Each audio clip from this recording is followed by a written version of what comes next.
It is an honor to be here. I appreciate you attending this discussion on creation and evolution. And I certainly appreciate the good spirit I've always gotten when I've done debates with Terry Prewitt. I'm glad that he's open-minded, and we're going to try to convert him today. He'll be a great asset to the creation side when we get him converted over. I was a high school science teacher, as Chuck said, for 15 years, and now for 10 years I've dedicated my life to traveling all over the world and speaking on this topic, creation and evolution. Basically, there are only two options. Like the Russian astronomer said, either there is a God or there isn't. Both possibilities are frightening. If there is a God, then we better find out who he is and what he wants and do what he says. If there isn't a God, we are in trouble, because we're racing around the sun at 66,000 miles an hour and nobody's in charge. A frightening thought. You know, there are four great questions to this life. Every religion in the world, including atheism, tries to answer the four fundamental questions of life. The way you answer these questions depends upon which way you view the world. And there's only two choices, creation or evolution. Now, if the evolution theory is true, they say, you know, it's amazing, a big bang made this whole place from nothing. That's the humanist worldview that says man is God. Now, that's a very appealing religion, because then you get to decide what's right and wrong. Nobody tells you what to do. That'd be great, to be your own God. Then there are no rules. The other way to look at the world is to say, you know, it's incredible design, there must be a designer. That's the creationist worldview, which says God is God. And these two worldviews are at war with each other. As even Sir Arthur Keith said, he wrote the foreword to Darwin's reprint in 1959. And he believed in evolution. And he said, folks, these two philosophies, these two worldviews are at war with each other. If the evolution theory is true, who am I and what am I worth? Well, if evolution is true, you're nothing important. You're just a piece of protoplasm that washed up on the beach, and you're not worth a thing. Matter of fact, you're part of the problem, because you're one of the polluters of the environment. And the more of you we can get rid of, the better. That's normal thinking if evolution philosophy is true, I believe. Where did I come from? Well, if evolution is true, you came from a cosmic burp about 20 billion years ago. Why am I here? What is the purpose of life? Well, if evolution is true, there is no purpose to life. You might as well have fun. If it feels good, do it. Where am I going when I die? Well, if evolution is true, you're just going to the grave and you're going to get recycled into a worm or a plant. These two worldviews could not be more opposite. The Bible says, in the beginning, God created the heaven and the earth. Folks, if that verse is true, we better find out who he is and what he wants. And I've decided I'm going to do what God says, or try to, for my life, and I want to encourage you to do the same thing. If you're here today and you're not a Christian, we'd like to encourage you to at least open your mind just a little bit. We're going to try to show you some evidence that this world was created. It had to be designed, and the evolution theory has absolutely no evidence for it whatsoever. We offer $250,000 for real scientific evidence for evolution. We think evolution is a philosophy, it's a religion, but it's not a science. Thank you.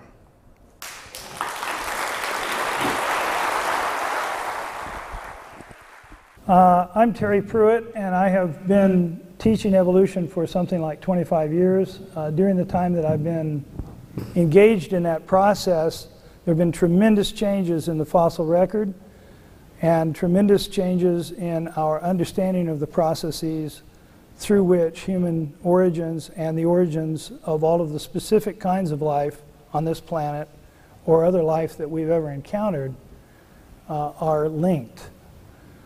We have been presented already with a number of questions, and although I'm not going to respond directly to Kent on all of the points at this point, I do want to argue at least that rather this being a yes or no, black or white, design or no rules, humans of no importance or humans of great importance, kind of black and white question, I think there are many different levels of approach and of understanding, and the one that I represent today, more than even my sort of deeper position, is the one of theistic evolution. I'm going to represent the theistic evolutionary perspective today, in part because it otherwise would not be represented, and this debate would appear to be a contest between two sides, when in fact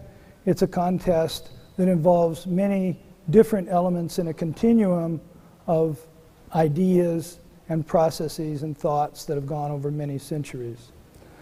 I want to contend today Well, I have two strikes against me with at least part of the audience, I believe, because not only am I an evolutionist, but I'm also a form critic, and I understand that form criticism and textual criticism in the Hebrew Bible and in the Christian Bible are not necessarily popular things in some circles.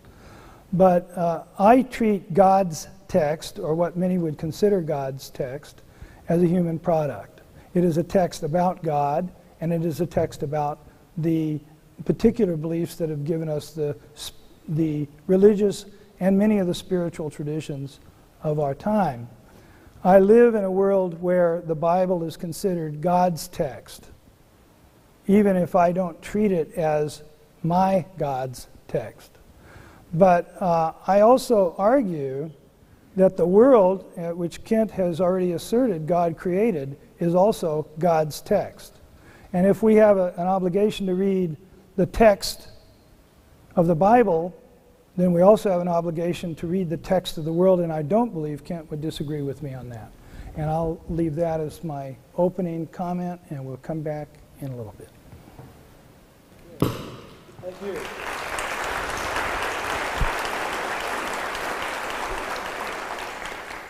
My name is Mike Shultz. I've been in this creation thing now for about 7 years. I used to be a garbage man of all things, just taking people's garbage out. And before I got saved, before I accepted Christ as my Savior, like the Bible says.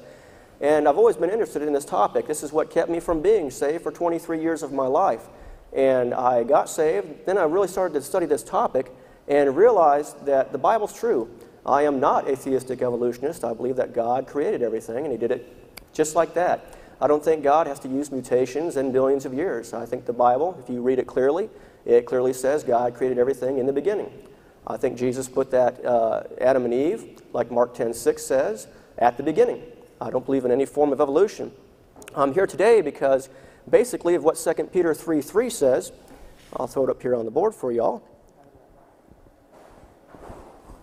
That's okay. 2 Peter 3:3 basically says, knowing this first, in the last days, there shall come in the last days scoffers walking after their own lusts. I believe that's what's going on today, and it worries me. This is something that kept me from being saved for a long time. This is my first debate. I get to preach on this topic quite a bit. What worries me is the things that are being presented in the textbooks have been proven to be false, some of them for over 100 years, yet they're still being taught in our textbooks today. Today I'm going to try and bring some of those up. I think this is the lie of the end times. Basically, the scoffers, the Bible says, are ignorant of three things: the creation, the flood, and the coming judgment of God. And this poison is being taught right alongside of science in our textbooks.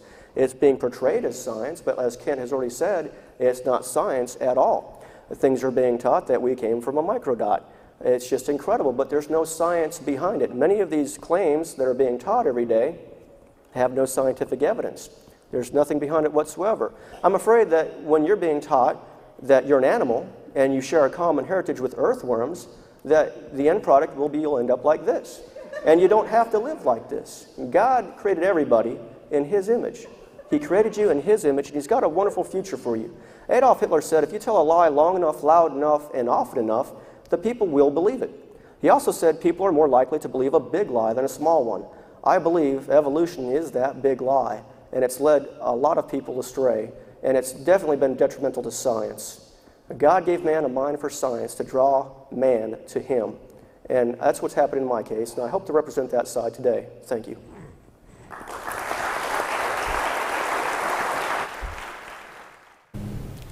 Well, thanks for coming out today. My name is Nick Powers. I'm teaching the philosophy department here at UWF.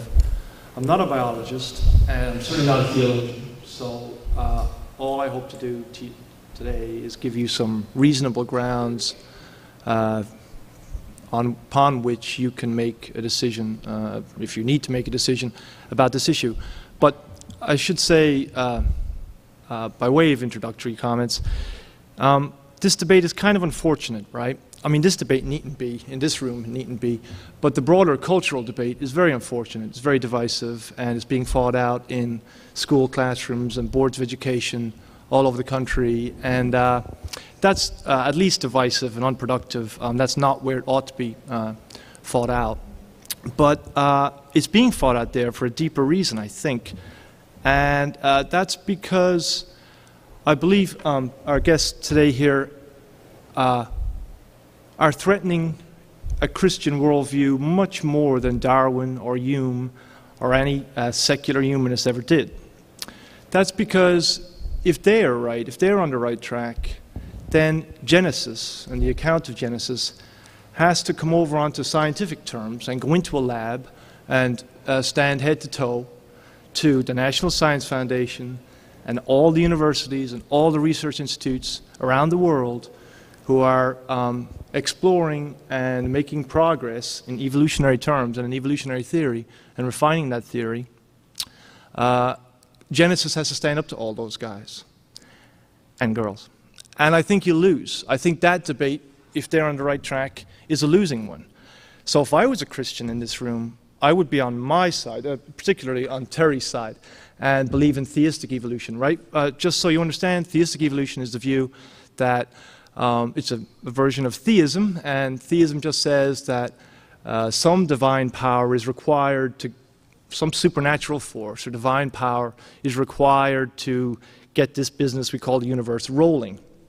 But he needn't have done it in some account as presented in Genesis, and certainly needn't to have made whole species out of cloth, or you and I out of mud, and then blown a wind over us. No, he's a much more subtle processes and a much more supple supernatural force than that, and that's what I recommend to you all. Those Christians in the room, I recommend theistic evolution and not creation science. Thank you.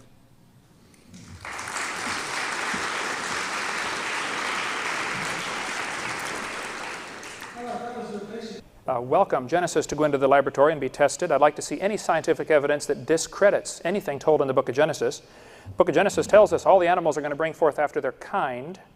I think we've had thousands of years of breeding experience that has proven that to be exactly correct. Dogs produce dogs, and cats produce cats. There is nothing in Genesis that can't stand all the scientific scrutiny you want to give it.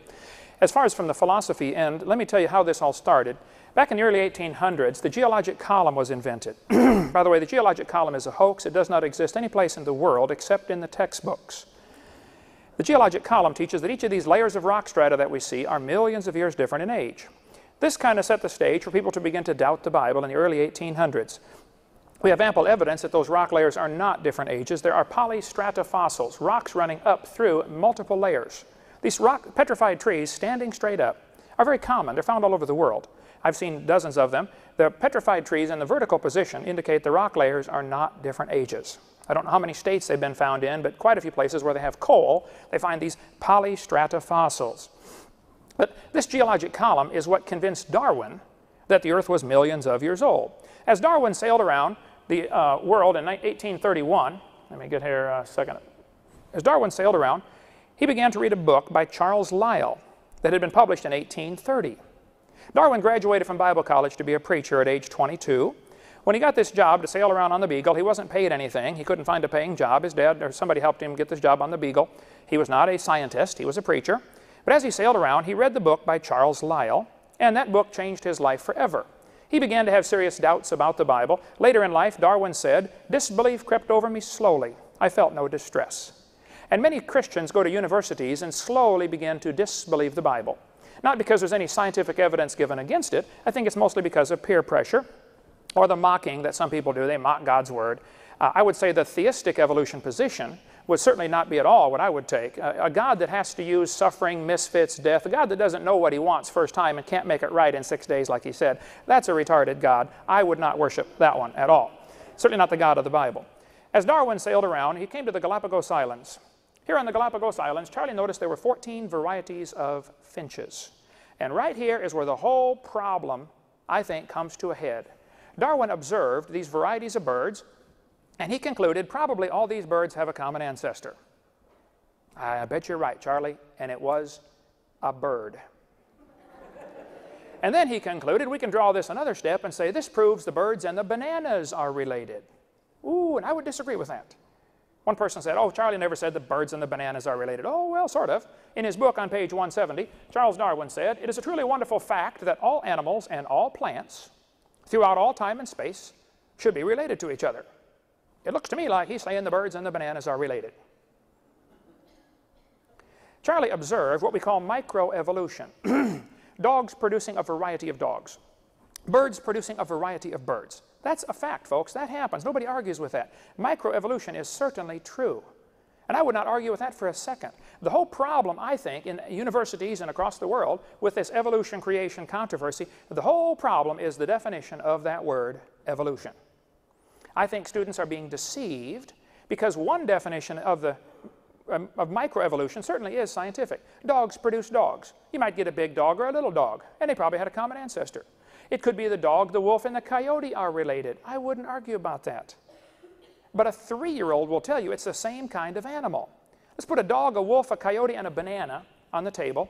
Okay, boys and girls, which one is not like the others? Well, a 3-year-old knows it's the banana.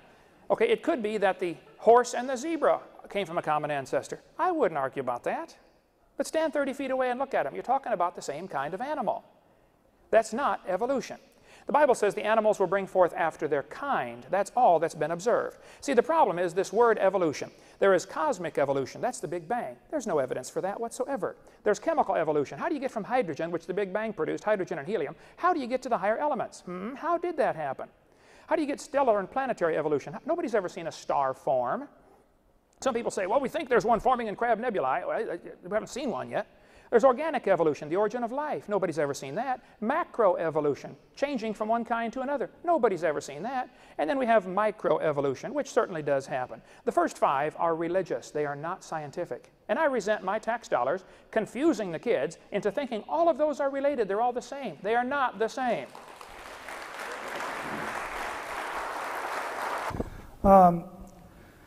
I want to really respond to several things. The first thing is that the individuals who are responsible for creation science are the second generation of people who follow the writers of the fundamentals.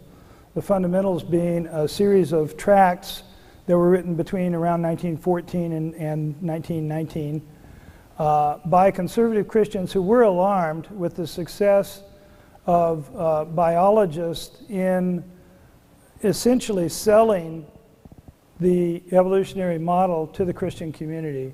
Over and over and over, people were experiencing the evidence and deciding that the earth was much older than Genesis said it was, and that other facts presented or statements presented in Genesis were not factual, or were not factual in the sense that people had thought they were factual.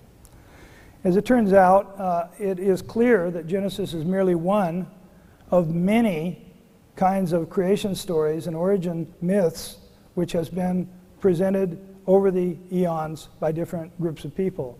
It happens to be the one that has been foundational to much of our culture. And so these Christians, people of very good conscience, wrote the fundamentals. Almost to a person, the people who wrote the fundamentals believed in an earth older than the earth that Kent Hovind believes in. And most of them were either gap theorists or they were individuals who very well educated, very conservative Christians who were in effect creationists, but they were the beginnings of sort of a line drawn in the sand said theistic evolution is as far as we're going to go. It was the second generation of people following the fundamentals who, picking up on a couple of individual preachers, decided that Genesis had to be literally true and inerrant. Now, you challenge to show a falsehood in Genesis. There are many that we could look at. I would like to point out one. I don't know what is the length of a cubit that you have, Kent? 20.6 what? Inches. So a little over a foot and a half. All right. In fact, the ark then would be some 450 feet long. As it turns out, physics and modern science empirically realized at the end of the middle of the last century that the biggest wooden ship that can be built is only about 300 feet long. Anything bigger than that had to be seriously girded with iron. And the boats tended to be very unstable in the water. They tended to sag in the middle or rise in the middle, and the ends would sag. They tended to leak like sieves.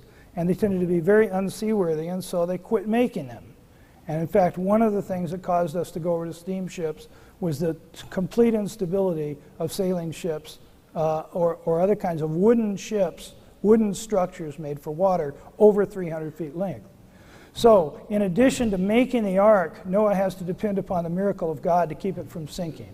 In addition, the ark would have displaced, by the accounts of some of the creationists, it would have displaced enough water that the account of how much water over the tops of the mountains in a worldwide flood would be such that it would have run aground on the highest mountains. Not that it necessarily would have gone there, but it could have run aground. So certainly it is a slipshod approach to destroying and recreating the world, to do the destruction and to manage the creation in human terms in such a way that it could have failed so easily. I'll add one other thing. How have I got? 60 seconds. Well, we'll do this another time. Let me point out that all philosophers in the 19th century were trained in metaphysics, that is first principles, in natural philosophy, in theology, in social philosophy at the minimum, as well as in ethics and aesthetics, the basic systems of philosophy. For Darwin to have been trained in theology is absolutely not a surprise. Everybody was. Don't you think it's curious that Darwin, Hume, and so many other scientists, great thinkers of the greatest century of the modern era, the 19th century, should come up with evolution reading God's natural text, the world?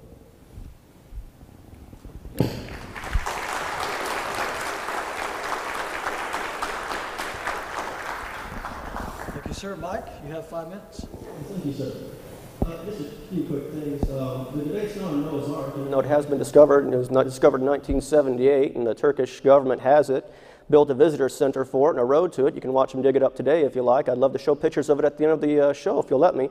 The discussion's not about Genesis, it's about proving evolution. We're attacking and they're defending. Also, I don't see that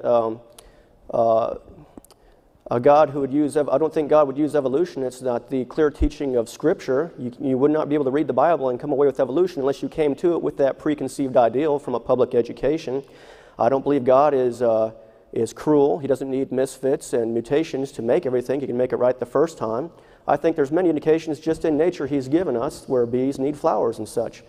Another remark was basically, I guess I lost my thing there. That's okay. We'll do what we can here to get it going. The first generation was not alarmed. They were basically just saying there's no evidence for this. That's what we're saying today. We're still here today defending that there's no evidence for evolution. Well, technology is great until it crashes, but here we go, we got it again. Let's bring up some lies that are taught in the textbooks today as truth. And the opposite of truth, in fact, is basically a lie. They're teaching today that we have vestigial organs, and that is proof for evolution. I don't know how you can put one and one together and come up with that as your equivalent, but that's just not true. Medical science has proven a use for just about every organ I've ever heard was used for evolution. Many things are being taught today, like whales used to walk around on land because they have a vestigial pelvis.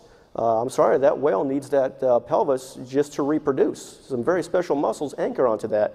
That's not a pelvis, the whale needs it. It has nothing to do with evolution whatsoever, yet these things are being taught as fact. We're taught our tailbones are vestigial. We will pay at CSU to have anybody's tailbone removed to make this point. You need that tailbone, some very special muscles anchored to it that you will need in about a day. These things are not proof for evolution, yet they're still in our textbooks.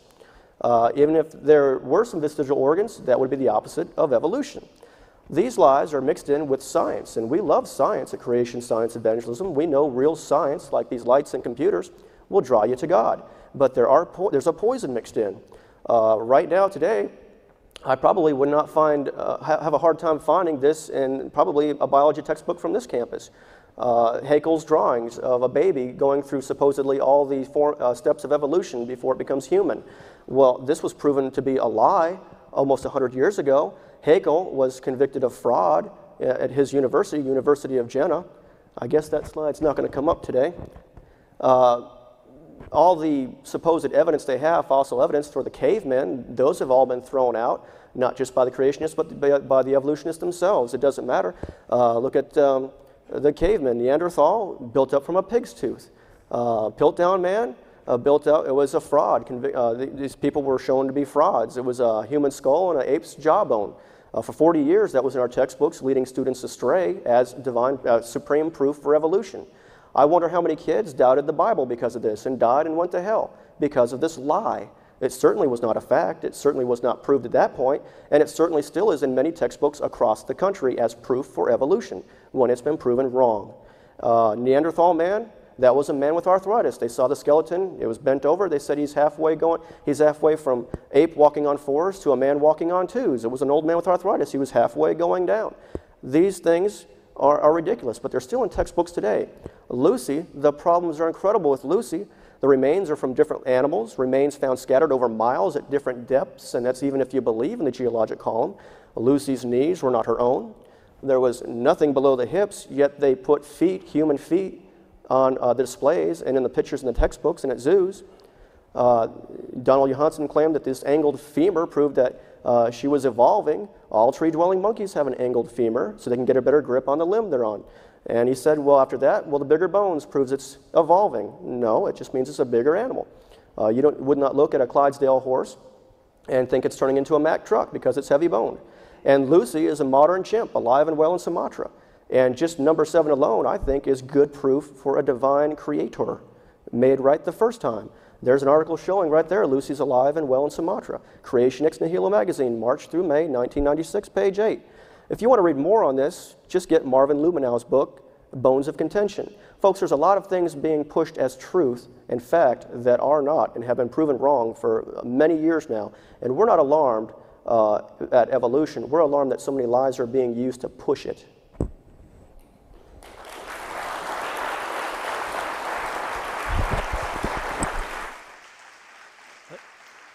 Thank you, Mike. Nick, 5 minutes. Thanks. Well, again, I'm not a biologist, right? And I'd recommend that we hold off until we get some education in biology to evaluate some of the claims being made up here today. I think it's very hard for you or I to make sense of these complicated claims about vestigial organs and all the rest of it. Let's try to abstract away from this and think about the bigger picture. Why should you believe in a natural selection and evolution via processes described by Darwin or neo-Darwinians? Well, I mean, not a biologist or a student of biology, but you yourself. I know what evidence they have, and if they didn't believe it, they ought not be biologists. But why should you believe it? Well, first let me tell you why I don't think you should believe it, right? And we'll go through a few of those, and I think in the next session I'll tell you maybe why you should. You shouldn't believe it then because it's true, right? Truth is too heavy a word, better left for the theologians or philosophers, right? There's various theories of truth, and truth is one, and all these. It's too heavy a term, right? I wouldn't expect you to believe a theory because I told you it was true, or even that it was demonstrably true, right? That I could prove it to you. I really sincerely doubt that any of those biology textbooks say that they have proof for a theory in biology, right? Scientists don't talk that way. They don't talk about demonstrative proof. That's a logical term, right? Better left for the logicians. What we're talking about here is confirming a theory, right? And theories get better and better confirmed. They don't get proven. So offering $250 million or something for proof of evolutionary theory is a sophism, right? Maybe you should believe it because it's empirically adequate, right? Because it describes all the facts of the natural world. I don't think so, right? Lots of theories could do that. Even an account like Genesis could explain everything and describe in different words, model, that is, all the natural processes that you will observe in your life. But we have very limited access to the universe, right? We haven't seen it all. We don't know what all the facts there are to be described. And this theory may not be empirically adequate, right? Darwin himself admitted to huge gaps in his theory. And we've just added a major refinement to that theory in 1953 when we figured out the code of life, right, DNA, the digital code by which micro and macro, if you're going to admit microevolution, I think you have to admit macro, given if micro happens according to mechanisms at the genetic level. But we'll get back to that. I digress. No, I don't think just because a theory describes all the facts, you should believe it. A simple vacuous theory, right, could do that. Maybe you should believe neo-Darwinian evolution through natural selection because it's simpler. But I think for most of you, most of the people in this room, Genesis is simpler, right? So I don't think that's going to get us very far.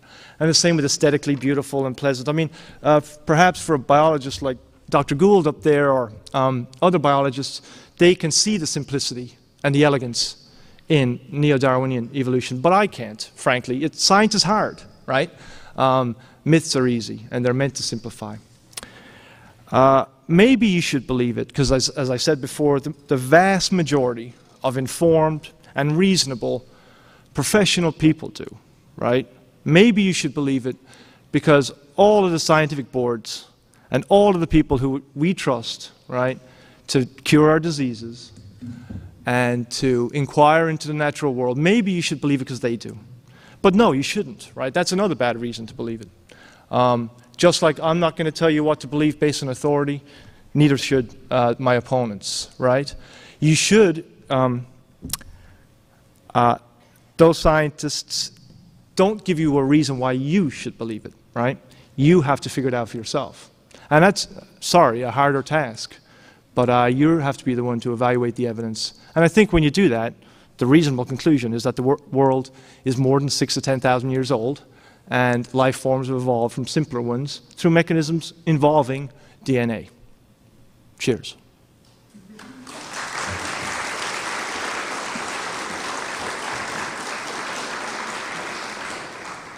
This is the rebuttal period in which each of the participants have 3 minutes to respond, I assume, extemporaneously to what they've heard over the last several minutes.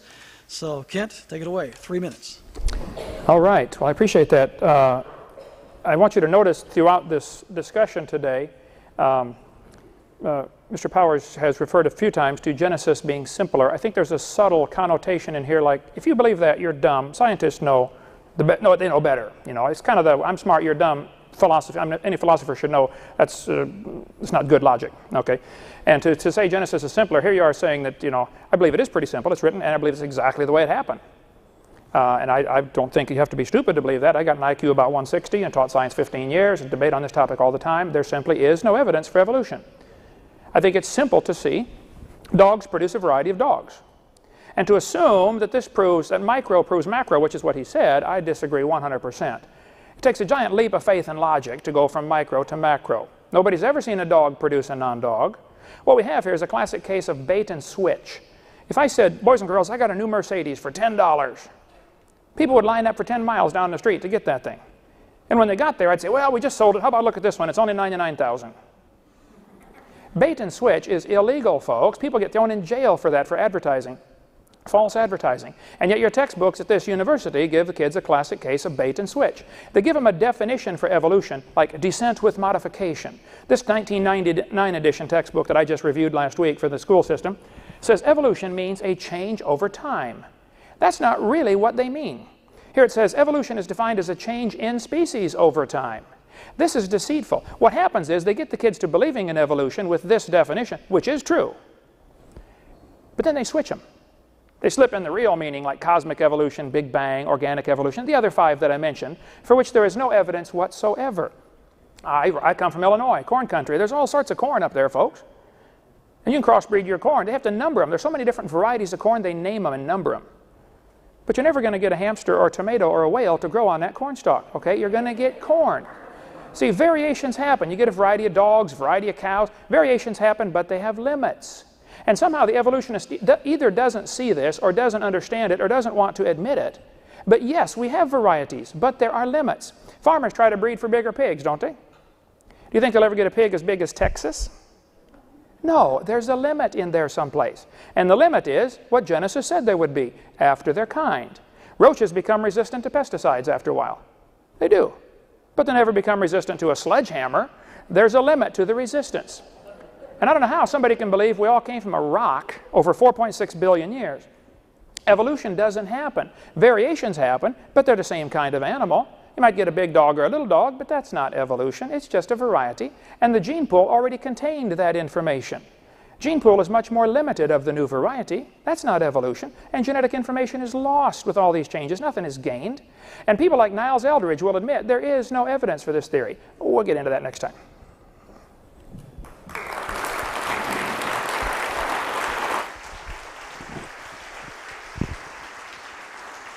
Again, a 3-minute rebuttal. Dr. Prewitt. Thanks so much. I want to start by saying that Darwin was not accepted at first, and in fact, Darwinian evolution is not accepted in its totality. We fight with each other over the data and over theories. If you talk to two evolutionists, one will be a proponent of punctuated equilibrium, and another will be a proponent of gradualism, and all of these things are things that I'm not going to deal with until my next data section. But we are talking about Genesis here, because ultimately the text that creation science uses as its basic check to see whether things are right is Genesis. Now, all texts require interpretation. Let's consider the story of Joseph. Let's not consider the story of Joseph. Let's go to Jacob. When he's living with Laban and he's taking care of his flocks. Now, you can choose to interpret what Jacob did to get one kind of animals on one side and another kind of animals on the other, and ultimately he ended up with all the flocks because he got all the striped ones or the spotted ones. You can interpret what he did as microevolutionary knowledge, which is one way of looking at it, or you can interpret what he did as magic. And in fact, Genesis implies that what he was doing was magic. Because in fact, before we had a knowledge of genetics, all of the stuff that we did that worked like that was magic. In effect, scientists are great magicians. The point that I'm making is that the text of Genesis is the foundation of creation science, not the record. And I could contend and refute every single contention that's been made against the fossil record, against the material record that has been made by my colleagues. If we have enough time, we can take the time and do it. I can refute every single claim about Neanderthal, about Lucy. I don't care so much about Lucy's knees. I thought her hips were pretty impressive. All right, and in fact, half-truths is what you're hearing from the other side. Half-truths. We tell the part of it that fits our argument, we leave out the part that doesn't fit. And that is something that's not allowed in the rules of science. The rules of science say to us, you look at the world, and however the world comes to you, that's what you've got to contend with. And if nature comes back and says no, if you're a theistic evolutionist and you're saying God is coming back and saying no, you haven't solved it yet. You're not supposed to have that perfect knowledge. I'll finish this by saying Kenneth Pike, who was a very devoted Christian and supporter, he was one of the founders of the Wycliffe Bible Translator Group, said that the perfect epistemology would be the epistemology of God, that knowledge of what happens in its detail, in perfection. I'm not perfect. I'm a human. I have to deal with science. Here we go. Technology's working. I love science. Okay. Well, I still contend I don't believe in the theistic evolution. I don't believe in any form of evolution, especially that we came from a rock. There's absolutely no genetic material in a rock, and that presents kind of a problem for theistic evolution unless you're looking for a miracle. But I will go back to what's being taught in our textbooks as truth and fact, and that is horse evolution. You'll even see it at the zoos. Horse evolution is supposed to be the end-all, be-all to prove that horses evolved, yet that's not what they're teaching the kids in school. They're teaching the kids some crazy things. Like these horses are evolving, but the truth is they won't tell them that it starts out with the Eohippus with 18 pairs of ribs, then you keep going on to the next generation and they just can't make up how many ribs they're supposed to have. There's a lot of problems with this horse evolution. It was made up by Othniel C. Marsh in 1874 from fossils scattered across the world and not from the same location, which was Lucy's problem, scattered over almost 2 miles at different depths. Modern horses are found in layers with and lower than ancient horses. If you believe in the geologic column, that presents a problem for your theories. The ancient horse is not a horse, but is just like the Hyrax still alive today. I've seen one in a zoo before. Ribs, toes, teeth, everything is totally different. South American fossils go from one-toed to three-toed, and they're never found in the order presented. Othniel just put them together like he thought they should go. And it's all being taught as fact and peddling to push evolution as true. And once you start to fall for this lie of evolution that has no evidence for it, scientific evidence, stuff that you can measure, taste, touch, weigh, and smell and all that, once you begin to fall for that, you're going to have a hard time with the Bible. They're pushing that dinosaurs evolved into birds. I just read an article on this in a magazine here about a month ago. They're bringing it back again, using the Archaeopteryx argument all over again. Yet they're not teaching the kids. It was proven to be a lie. And what good is half an arm and half a wing for millions of years? You just can't catch that dragonfly either way. The problems with Archaeopteryx was, well, the feather imprints were shown to be a fraud in 1990, and this hoax is still being used in public school textbooks, in the newspapers, on Discovery Channel. Because of the fake feathers, the slab halves of both halves of this fossil don't even line up anymore. 2 real birds have been found that predate Archaeopteryx. Again, if you believe in the geologic column, that presents quite a problem. They say the wishbone was, there was a hole chiseled out for the wishbone and it was put in backwards and upside down. Folks, there's a lot of problems with what they're presenting. They're not presenting the whole truth about these fossils. It's considered to be the little compy dinosaur that people saw in Jurassic Park, the sequel. And the feather imprints are only found in 2 of the 6 fossils, and these have been proven to be faked. Somebody slapped some cement on one of these halves and imprinted feathers in it, is what our side's claiming. There's not enough fossil records to answer when, where, and how Homo sapiens emerged. This is from an evolutionist. Apart from very modern examples, I'm sorry, I have to stop here. Thank you. Again, I'm not a biologist, and again, I'm not a theologian. I think all I can rely on, right, and recommend to you all, is that you take in these facts and half-truths. Some facts, the fossil record is incomplete. Some half-truths that, I don't know where to begin. I just hope that you're taking this in using your full critical reflective capacities, you know, that evolution through natural selection gave you. That is, I hope that you haven't lost sense of the discussion here before us today, right? Why should you believe this theory as opposed to an account based on Genesis? We're talking about your adopting or revising a belief. This evidence might be impressive if we knew how to evaluate it, but unless you know what vestigial organs are, and what Archaeopteryx is, and how gradual changes from a dinosaur into a bird, if that doesn't even make sense to you, you see, you can evaluate the claim that that's what in fact happened, right? You don't have a leg to stand upon. Unless you can have some, you know, reasonably informed and critical capacities to evaluate that claim, it's neither here nor there. I can't. You know, I've read Richard Dawkins' book, Rivers Out of Eden. I recommend it to all of you. It's got a beautiful discussion of how a capacity such as the eye or vision or a wing can evolve out of, from nowhere, so to speak, by a miracle. I fully recommend that book to you as an account of how that process can actually happen. But until we've got that book behind us, we cannot evaluate these claims and many of these other claims. In my next non-rebuttal phase, I'll tell you why you should believe in evolution through natural selection. Okay? Promise.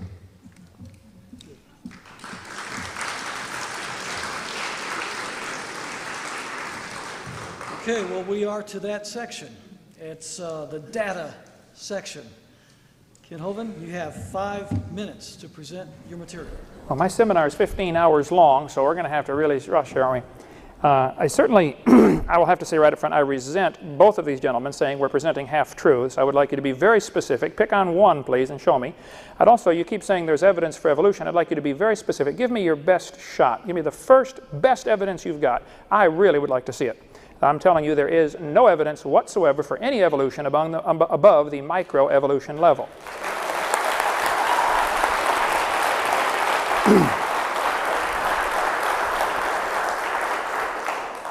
And again, I resent, and I think you should resent, the implication here that unless you have the critical thinking skills to evaluate the data, you really should get some more education. In other words, somebody else is smart. The people who believe in evolution are smart. The people who don't believe it are dumb.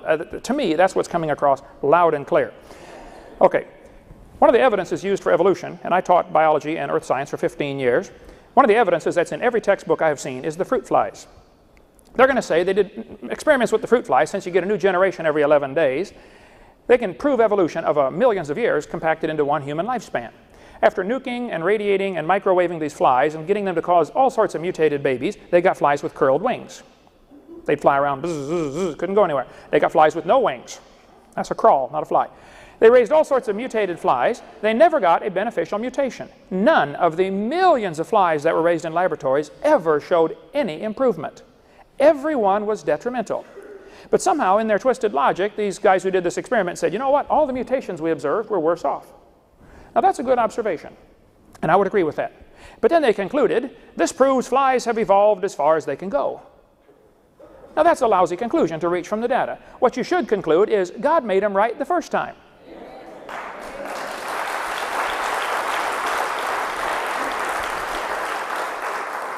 Thousands of textbooks. I have reviewed literally hundreds and hundreds of textbooks. I have several hundred in my library. You can ask my folks that work for me in my ministry, but nearly everyone I'm aware of uses the peppered moth as evidence for evolution.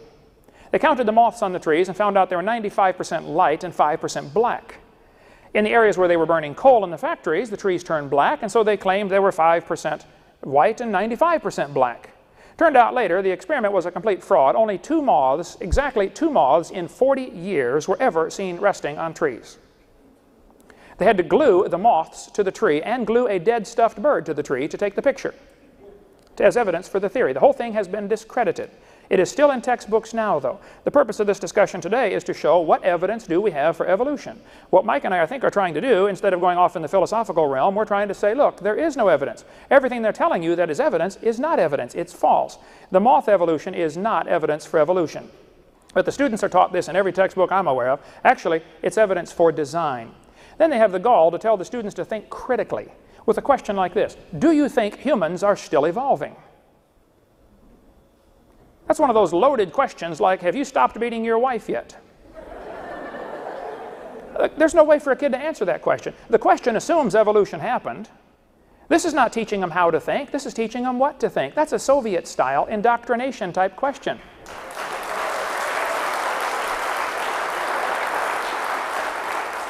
The textbooks are going to say we've got evidence from structure. They're going to say it's called the homology argument, the two bones in the wrist, the radius and the ulna of all the different animals. And that's supposed to be evidence for evolution. This textbook says comparative anatomy provides further evidence of evolution, which is what the debate is supposed to be about. The commonalities suggest these and other vertebrate animals are all related. They probably evolved from a common ancestor. Now hold on just a second. If you see some similarities in different four-limb structures of different animals, that does not prove they had a common ancestor. It might prove they have a common designer. The same guy built them all. That's why they're similar. Why aren't students told, hey, there's several ways to look at this? I mean, do students come to the University of West Florida to get educated or to get indoctrinated? See, indoctrination only shows one side. My son right now and his wife are speaking in Ukraine. He's been over there for 3 weeks. I've spoken over there before. In Ukrainian schools, former Soviet Republic, all the students ever see is one side. When I spoke over there to 30 professors at the university in Chernovsky, one of the professors was crying. I asked the interpreter, I said, what's he crying about? And she said, he's never heard the creation story. He didn't know there was one. He wants you to keep going. He wants to hear more about this.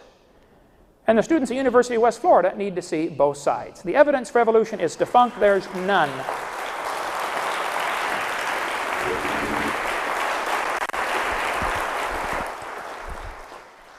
Terry, you have 5 minutes to present your material on data. Turn this on again. Am I on? I'm on. I'm not going to respond to the ad hominem, and therefore I'll go on with some evidence.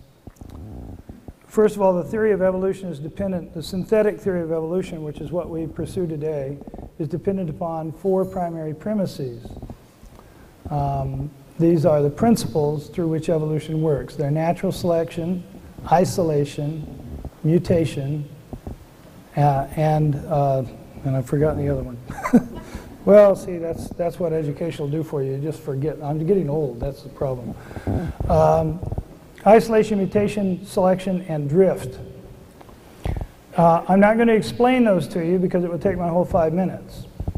What I will tell you is that natural selection was the ground point that Darwin and Wallace both came up with independently, looking at the same world on opposite sides of the world, looking at the diversity of the species and saying that somehow the characteristics being passed from one generation to another were being selected for. They didn't know the mechanism. That was left to the work of Gregor Mendel, a monk working in Russia in the 19th century, and his work was uncovered in the 1920s and began the study of genetics, which gave us the study of population genetics. And genetics led to Watson and Crick's discovery of the structure of deoxyribonucleic acid and the functions of deoxyribonucleic acid and ribonucleic acid in protein synthesis, the basis of all life. The very same chemical structures in us are in the pine trees outside. And they operate to create the diverse proteins, the diverse biological characteristics and qualities which give us our specific characteristics. Through time, one of the ways that mutation works is that chemical switches start and stop in different processes. An enzyme switch in the genetic material itself determines the shape of your molars and the number of cusps. And we know that we share cusp patterns with gorillas, for example. All of you in this room have the potential of having Y5 cusp on your wisdom teeth if you have them. Many of you don't even have wisdom teeth. Some of you who do have wisdom teeth have cusp patterns that are identical to gorillas' teeth. That doesn't prove anything, and I think Kent's argument that one designer could produce similar designs, God knows Detroit has done the same thing. You can put different labels on it. But the fact is that if you look at the full record, and I think Nick made this point a little more subtly than it should have been made, so I'm going to try to do it a little more resoundingly. If you look at the full record of biology, at the advances of the 20th century, at the Human Genome Project, at the processes of inoculation, at the medical knowledge that we have in this century, all of which are founded on the very same empirical generalizations as the interpretation of what I have called God's text, the natural world, which is evolution as a theory, then those data don't, individual data may stand or fall. We may show, and it's a common technique of my opponents, to pull out one or another example of something which didn't work out. And in some, and Piltdown, I'm really tired of hearing about Piltdown. It was anthropologists who exposed Piltdown in the textbooks. There's not a single contemporary textbook that teaches Piltdown except to tell that it was a hoax by an over-exuberant, overzealous, person who was looking for a lot of kudos. Science works through anonymous, quiet work. Most people don't even remember one of the discoverers of deoxyribonucleic acid, partly because she was a woman and partly because she died before they gave the Nobel Prize. So Watson and Crick and her partner, got the prize. The fact is that evolution is the best interpretation of the natural record we have before us of biology, of process, biological process, and of the geologic record. Now my time's up.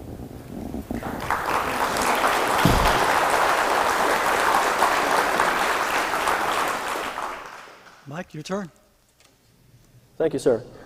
Well, we named a few similarities between men and ape, but the differences are just astronomical. Hair, hands, feet, etc. And as far as just picking on one of the cavemen, what about Piltdown, Neanderthal, and Lucy? I mean, it's been discredited. There's just nothing there. Let's talk about what the evolutionists themselves think of evolution. They all prove each other's theories and totally impossible. I call that having not a leg to stand on myself. Each theory I know of proves all the others just totally impossible. There's no legs to hold that table up. How about these family trees that we see in our textbooks today? Those are certainly still in textbooks today. Well, Mary Leakey, and she's a very big-time evolutionist, says all those trees of life with their branches of our ancestors, that's a lot of nonsense. Why is that in our textbook if it's a bunch of nonsense? Stephen Jay Gould, I don't know of too many bigger evolutionists except for the ones I'm going to use some quotes from here, said this: the evolutionary trees that adorn our textbooks have data only at the tips and nodes of their branches. That means what's alive today, folks. The rest is inference, however reasonable, not the evidence of fossils. These are lies that are being taught as fact, and we're not using half-truths. They've got to deal with what I'm saying today. They say these single-cell organisms are simple. Smaller is much more complex. Look at the microchip in a computer. That's very complex. The paramecium is single-cell, but it's not simple. It's 100 times more complex than the space shuttle. And the space shuttle is the most complex thing I know of on the face of the planet. See, the probability of just one DNA arranging itself by chance has been calculated to be 1 chance in 10 to the 119,000th power. That's a big number. That's a very big number. There's only room in the entire universe for 2 times 10 to the 81st power electrons. I don't think there's much chance of that happening. And similar DNA codes can also prove the same design engineer wrote the codes. It does not prove evolution. There are two sides to look. There's two sides to look at here. This is what Harrison Matthews said. The fact of evolution is the backbone of biology. And biology is thus in the peculiar position of being a science founded on an unproved theory. Is this science or a faith? Evolution is just a very bad religion. I know that at least in paleoanthropology, data are still so sparse that theory heavily influences interpretations. Theories have, in the past, clearly reflected our current ideologies instead of the actual data.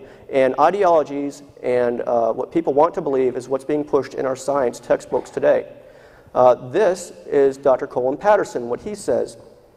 He went around asking, can you tell me anything you know about evolution? Any one thing that is true? He directed this question to the members of the Evolutionary Morphology Seminar, University of Chicago. The reply, one person stood up and said, I do know one thing, it ought not to be taught in high school.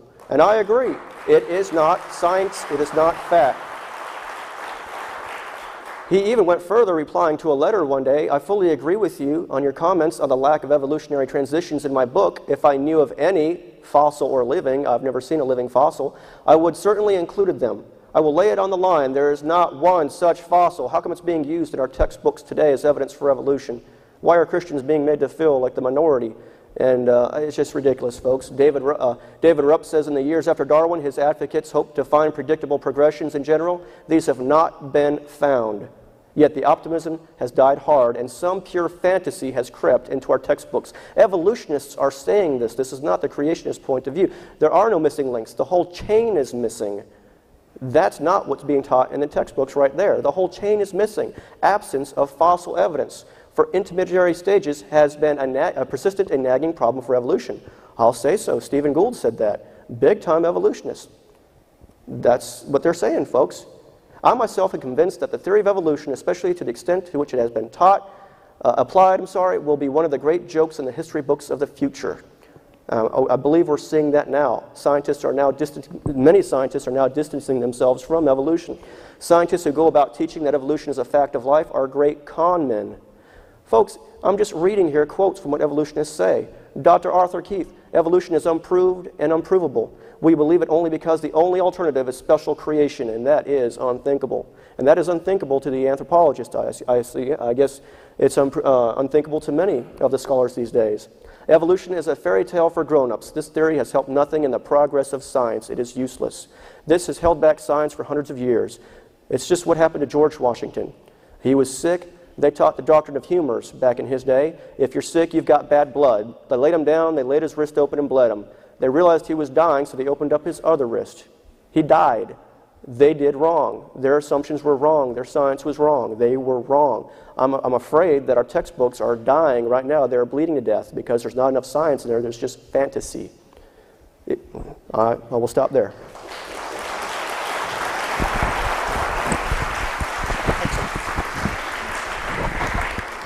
Thank you, Dr. Power. 5 minutes.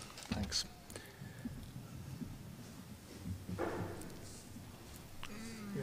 Right. Let me appeal to you again to think about when somebody tells you that a fact has been discredited, or a theory, or a part of a theory has been discredited, or has been shown to be nonsense. Don't take them at their word. Ask for the source. Ask for the text, right? And evaluate that yourself. And look, none of this is to the point. That individual aspects of this or that theory of evolution, they keep talking about evolution, that evolution is nonsense, that evolution is setback thinking, that evolution is being taught to our kids, and it's a bunch of lie. No one believes in evolution. There, or that is to say, you cannot just believe in evolution. You have to believe in evolution via some mechanism, right? You have to have a theory of evolution. The current theory of evolution, not Darwin's, but one firmly rested on Darwin's investigations, is as confirmed, folks, as science gets. Now, that is not to say it's proven. That's not to say that bits and pieces couldn't be false. But that's the nature of science, right? Which brings me to my point, that why should you believe in a scientific theory that apparently threatens some of you in the room? I've already told you why I don't think you should be threatened, right? I mean, I really don't. I think a good course in religious studies or a good course in Terry's department would allow you to make some distance between the claims of science and the claims of very religion, right? This debate, again, is unfortunate. But anyway, back to why you should believe in this theory then. I said you shouldn't believe it because it's true, because who knows, right? The truth is. I think you should believe it because it might be true, right? And hence it doesn't come for free. You got to work on it. You can't be lazy and accept your preacher's word that the final account is already in, that we know what you should think, that we have the final answer and all the answers, and we know why you're important and why you aren't. And we already know that you are important. Maybe you're not, right? Being important, you don't get that for free. You don't get to ascribe yourself a status in your own eyes without doing that critically, without engaging in facts and reasonable inquiry and investigation of the facts. And I don't see much of that here today. Because it might be true, there's room for you to make a contribution to this. The Bible is long written, you know. There's theological disputes, and they're very interesting, and there are semantic and hermeneutic tasks to be done, but the fundamentals are in. So if you want to know what to think, right, then there's an answer, right? I prefer a Mayan theory about the origin of the world, right? There's a cave, and people come out of the cave and everything. I prefer that one myself. But you're welcome to it. But science just might be right. This theory might be right, and it demands your critical attention and your continued furtherance of that, right? It's not a done story. It's not a done deal. And any authority that tells you what you think, you see, I think you automatically should resist, scientist or otherwise. If you're not, there's something wrong with you. Look, I've already given you another reason to believe it, because it is as confirmed as science gets. And, you know, knock science all you want, to talk about ideologies creeping into science and call science just another myth, if you like. I teach a course in philosophy of science. I present that material. My students could tell you that I do a fair job of presenting how ideology and male biases and other kind of political ideals do creep into science. But that don't let that take away from the big picture. This theory is as confirmed as it could be. And the other reason you should believe this theory is because it's bloody hard, right? Science is hard. Why do you think the universe would be simple or elegant? Why do you think a creation story as pat and as complete and as coherent as this would deal and be able to continue to deal with the massive complexity that is the natural world, right? The hardness of science should be an appeal to you. It should be a call to you to figure this stuff out, right? There you go. Thanks for your time.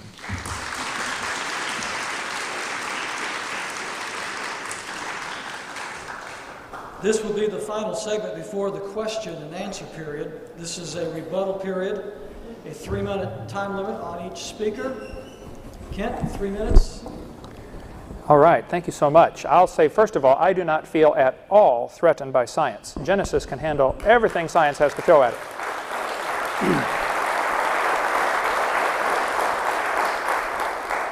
I think the evolutionists are threatened by real science because the theory of evolution will not stand the light of day. It has to have exclusive monopoly in the schools. That's why they don't want creation taught alongside it, because it'll look really silly next to something as obviously true as creation. Textbooks will say natural selection is how the process of evolution works. This is what Dr. Prewitt said, and I appreciate him saying this. He said there are natural selection and mutations. Let me just talk about those things. Evolution is really founded on 2 faulty assumptions, which he admitted here. Mutations are supposed to make something new. Nobody's ever observed that. And then natural selection is supposed to make it survive and take over the population. These are the 2 cornerstones of evolution. And of course, with genetic isolation, it has to get a new species evolve a little better than the rest, and the rest have to die off, of course. The superior survives, the inferior die. That's essential for growth, of course. Hitler certainly believed that and practiced it. Mutations do happen, there's no question. Every known mutation is harmful or fatal or neutral. Or if you do get one that's beneficial, which nobody's ever proven a beneficial mutation, I would love to see one. Dr. Prewitt, if you know of one, please let me know. Who would that mutated superior one marry? And who would its grandkids marry and great-grandkids marry? It's going to be blended back into the population. If you're going to stake your whole eternity on this, I think you're really on shaky ground. Mutations happen. Here's a 5-legged bull. That's a mutant. I want you to notice the bull got an extra leg. He did not get a wing, a feather, or a beak. He already had the gene pool to produce legs. He just built one in the wrong place. That is no new information. It is scrambled existing information. Short-legged sheep, same thing. This is a mutant, but there's no new information. It's scrambled information that pre-exists. Two-headed turtle, that's a mutant. Not ninja, but it's mutant. He's going to freeze first winter. Nobody makes a double-neck turtleneck sweater. Mutations are harmful or fatal. It's scrambling up information that is pre-existing. How can you say that's going to create something new? Even Pierre Gross says mutations do not produce any kind of evolution. That's a dead-end street if you're going to go on mutations to get you ahead. You get millions of detrimental ones, never a beneficial one. And then they say natural selection is going to do something for this. This textbook says, this is used in Pensacola here, natural selection causes evolution. Well, that's just a bold-faced lie. Creationists agree natural selection happens, but it's not a creative process to make something new. It keeps the species strong. That's all it does. It can't create anything new. They know that. Natural selection cannot create properties in order to meet adaptational needs. Natural selection doesn't change the product to something else. And we could go on another hour on this topic, but mutations do happen, and they have nothing to do with evolution.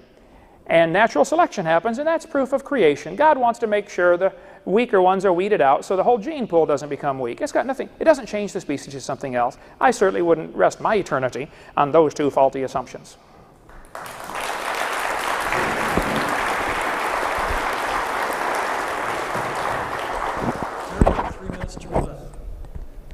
This is getting so good. If you've got 14 hours worth, I've got at least that much. We should do a course together. Just think of all the money we could make. You know, that'd be great. All right, now I'm really moved by a couple of things that Kent has said, and I want to play with this for a second. Genesis can handle everything, and so I'm going to take that premise, and I want to look at Genesis 1 briefly, and I'm going to do it very quick because I only have 3 minutes here. But on the first day, we have the creation of light. Now, I'm not going to worry about the water that was there before. There's something there before God does the light thing, and that's been handled, I think, adequately by other people, but on both sides.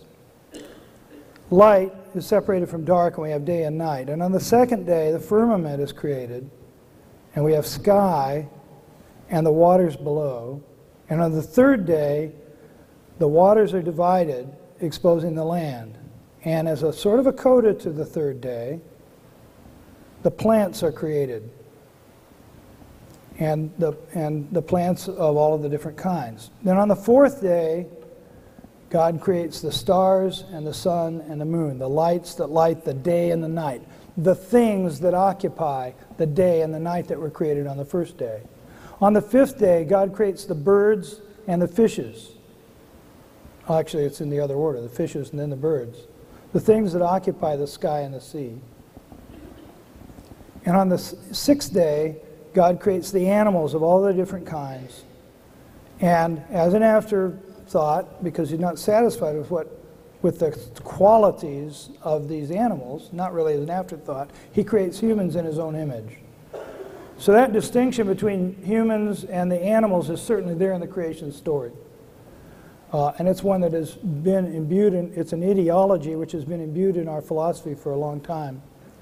My point is, God created, according to this story, precisely the large structure of the phylogenetic sequence of the evolution of the various kinds of animals, although he considers stars, sun, and moon animate creatures,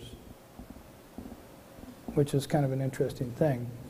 Now, science would tell us today that the universe is billions of light years across. If God created the world 6,000 years ago, then most of the light in the universe that we've studied in our lifetimes should not be here yet. Unless God, of course, created the light already here, which is a curious kind of thing for him to thought about doing. I'd rather not go through the tortured logic of that. I'd rather flesh out the story of creation in Genesis according to God's natural text, the earth. Thank you.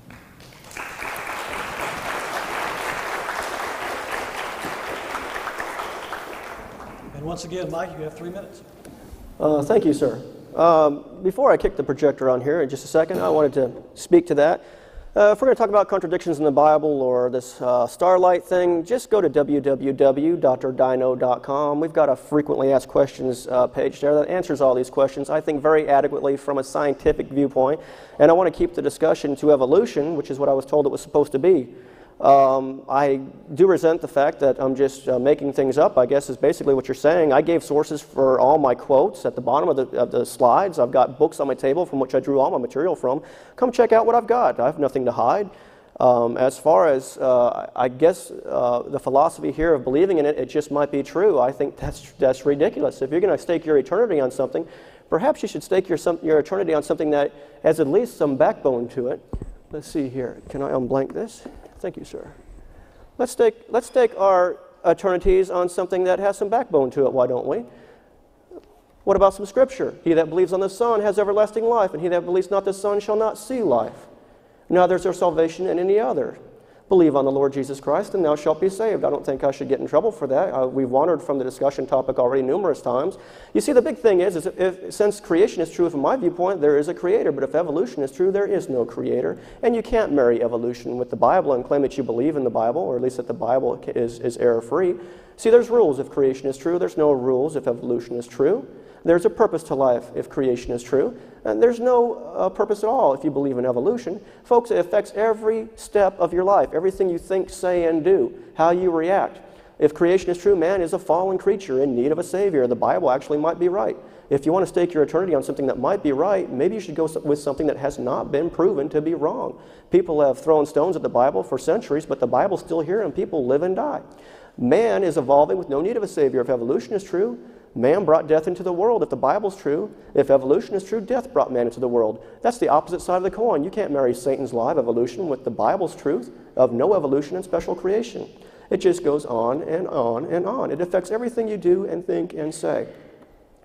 It affects government, how you rule. If you're a racist or not. Well, certainly one species must be better than the other. It's okay to be a racist if you believe in evolution. Folks, it deals with it changes how you think about government. It changes how you treat your body. If evolution is true, you're just a random sampling of chemicals. If you have a headache, you better take an aspirin. Well, the Bible puts it pretty clear, you know. God told us to eat the fruit, the vegetable, and the seed, and we're eating the hamburger, French fry, and Coke. Okay?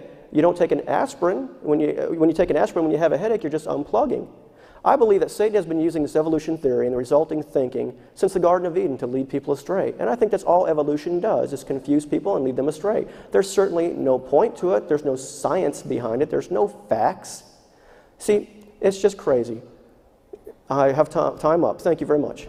Right, and I don't feel the need to repeat myself, but there was a couple of points made that I'd like to respond to.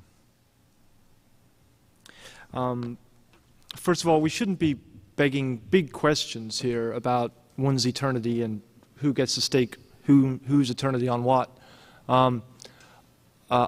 I don't see my eternity up for grabs here, right? I never had a well-developed sense of my own eternity to begin with, so I didn't lose much. But again, those of you who think your eternity is up for grabs here, I think are missing my first point, that this isn't just a debate between science and religion. It's a debate between science, religion, and people trying to make science out of religion, right? My opponents here. I think they're the ones who are threatening, if they are at all, your eternity. Look, a couple of other things. No one has ever observed speciation, right? New species arising. We keep hearing about dogs making dogs and bananas making bananas. And that's, again, a sophism, right? That's just a kind of verbal trickery, I think. I think it's an unfair thing that deserves comment.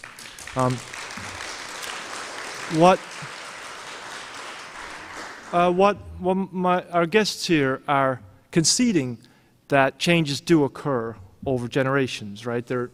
They do agree that we evolve.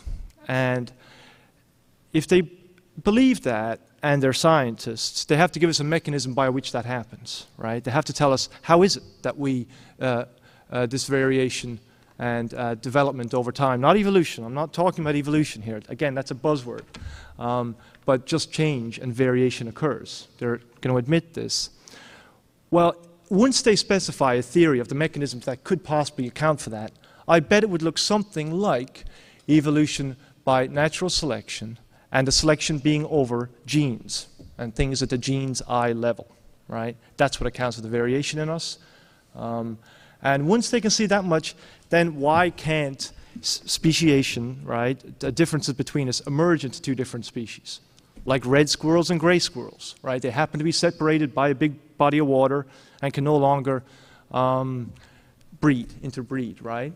Why is that so baffling? If you're going to admit microevolution, go whole hog, you know, admit biology, evolutionary theology, what the hell, geology too. Accept it all. No one's ever observed speciation. Nobody's ever observed a cat coming from a dog or a man coming from a monkey. That's just bad, right? I never observed what happened to Nicole Simpson, but I'll give you two theories about it. Only one of them will be reasonable, right? Even though nobody observed it, we can still know reasonable theories from unreasonable ones, right? And evolution through natural selection is much more reasonable than the hodgepodge creation science that my opponents have brought here today. Thanks. All right, we have 20 minutes allotted for the question and answer period. And here's what we're going to do so that everybody can hear the question. I'm going to take the portable mic here, and if you have a question for either table, if you would come to the bottom of the stairs on either side and just form a single line, and I'm going to take the mic to you, and we'll take your questions. I'm going to ask that a couple of things here. First of all, that you state your name, state whether or not you're a student. If you're not a student, if you want to give us just a very brief who you are, just for the sake of the people that are answering the questions for you. And then I'd like to ask you to do this. You're going to be tempted when you get the microphone, which you're not going to get the microphone, I'm keeping it. But you want to be tempted to preach a sermon, and what we want, we've got 20 minutes, and we want to give these people a chance to answer your question. So if you will state your question succinctly, that'll help them to have more time to answer more questions. Okay, we got it? Your question. Oh, you can stand up here. My name is Joel Amnott, and I am a student. My question would be primarily to Ken's table. If you throw out the theory of evolution on the basis of it has not been proven and there is no proof for it, then how can you support your position as a scientist as there is no proof for any theory? The laws of physics or the laws of, or any of the other laws for that matter have not been proven, and they never will be, because it is impossible to prove a theory, a scientific theory. So I would ask, how would you defend your position as a scientist? How can you call yourself a scientist and yet throw out something because it's not proven? Okay, thank you for the question. A scientist, the word science means knowledge. A more expanded definition means knowledge we have gained by observation or experimentation. There is no observation or experimentation to say that dogs are going to produce other than a non-dog. So I would say the obvious scientific conclusion is that there's some kind of barrier in there where they're only going to reproduce after their kind. Secondly, I would point out that you made a good observation. Since you really cannot prove either creation or evolution, you have to kind of, you're saying if we can disprove evolution, how can you prove creation? I don't know that I could prove it either, but so my point would be neither theory is really provable in the scientific sense. So my question back would be, why do all the taxpayers have to pay for one religion to be taught in the school system? Evolution's a religion.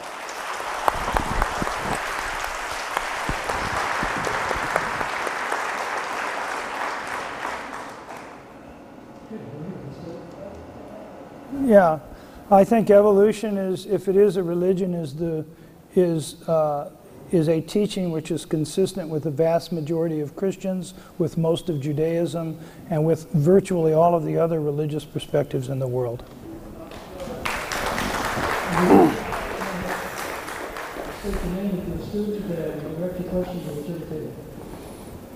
name is Matt Haynes. I'm a student at UWF. My question pretty much goes to the creationism side here. I found a lot of your analogies somewhat overgeneralizations and loaded with a lot of self-serving logic, in my opinion, although some were very succinct and cogent. I could pick a variety, the rock, the banana, and things like that, but the one that sticks out in my mind the most is your example of the fruit flies, when bombarded with massive amounts of X-rays and microwaves and gamma rays and whatnot, how they mutated and were thus rendered, inoperable of, sustaining life, and how that was supposed to reflect a process in the theory of evolution that spans many millions of years. And we're talking about a much more subtle exposure to these types of radiation, which in that quantity is extremely harmful. If you put me in a microwave, I'd fry too. So I'm just wondering, in what sense are you, I'm just curious. So. I'm not sure that I understood what your question was. Your statement about our examples being self-serving or not accurate. Again, I wish you'd be awfully specific. To me, that's self-serving by the fact that you neglected to mention the specifics of this trial test. The specifics of what? This trial, putting fruit flies in. Okay, the fruit flies, sure, okay. Yeah, you gestured to some type of microwave and bombarding them with X-rays and microwaves. Many things were done to fruit flies to cause them to have mutations. We know that mutations happen because of cosmic radiation, X-rays, a variety of sources. Things cause evolution, exposure to chemical, pesticides, things like that. No question. Mutations happen. My confusion in this matter, maybe it's me, I'll admit that, the way you presented it was that you were offering it in a direct opposition to the process of evolution, which, by all regards, is a very long, slow process. Not something that scientists cook up in 5 minutes in a lab. Okay. How is that supposed to substitute? Okay, let me see if I understand. What you're saying is the fruit fly experiment, they did things to try to speed up evolution. It was a failure. Nothing happened. So therefore, that proves it happened slowly. That's what you're implying. No, go ahead. Let's take it out of the I think the question is, if you apply the radiation in massive doses and you draw a conclusion, how can you draw the conclusion that you falsify evolution, which occurs under very different conditions? Okay. What evolution do we have? What can we see? What examples do we have of evolution, regardless of the conditions, fast or slow? Please name your best one. Well, we talk to the fossil record, right? We talk to the obvious existence of extinct and ancient life forms that have all the appearance, unless you believe a very complicated conspiracy theory, they have all the appearance of being millions of years old, right? And also, process of, in hindsight, what looks like the development from one within one species and across a different species. The record is, there for you to see, but of course, theories do inform perceptual judgments, and if you're not open to this theory, you won't make the perceptual judgments by which which are explained by this theory and which support this theory. So again, we're talking past each other, but the point of logic and it being a bad analogy was a very good question, right? Well, I'd like to talk about bad logic and bad analogy. If you find a fossil in the ground, all you know is it died. You don't know if it had any kids, let alone different kids. So the fossil record, that wouldn't hold up 2 seconds in a court of law. The fossil record cannot prove anything. These animals died. That's all we know. But if you find one that's got some intermediate features, a freshman law student could argue, well, this was an extinct species. It doesn't prove it's intermediate between anything. I'm telling you, they wouldn't hold up 2 seconds. Evolution on trial would lose in the first round. Well, there's no evidence for it. Maybe not in a murder court, but certainly in a civil trial it would probably pass. I think I'd like to talk about the probability issue here, because this is important. This is an old question. It was Hume's question. Basically, what Hume was working on was the question of, gee, this resurrection thing, that looks like a miracle. Now, what I want to do is to set out and show that that's possible. That's what Hume was trying to do. What he gave us out of that process was logical positivism. What Hume created was empiricism. And the question was the resurrection of Jesus that led him to into that tactic. That changed the direction of Western philosophy in many respects. And probabilities, ask yourself the question, what is the probability that a living human being who dies is going to get up and walk 3 days later, a corporal being? All right? Now, there's a probability to compute. I don't know anybody who's tried to compute it as a probability. That would seem like a sacrilege. So why are we talking about the probability of evolution occurring in the same, it's not an unreasonable question, but, the probability of a nuclear bomb going off 20 feet over this building in 8 seconds is practically zero. Unfortunately, practically zero, not completely zero. But the probability that this building will be nuked someday is fairly high. You have to explain the context. And so... Hi, I'm Elizabeth Sternke. I'm a student here at the University of West Florida. And I guess I would like to hear more about DNA. We talked around genetics. We talked around mutation. Didn't talk about Mendel at all. And you talk about genetics and microevolution. And yet the DNA code, the information about that is expanding. And we hear new things happening with that every day. In fact, that the DNA strand may have places on it for all the genetic codes possible. And also, I have to say with Nick that I agree that I wish this wasn't such a polarizing issue. I don't see why we have to say one side is right and one side's wrong. But I would like to hear both sides talk about DNA.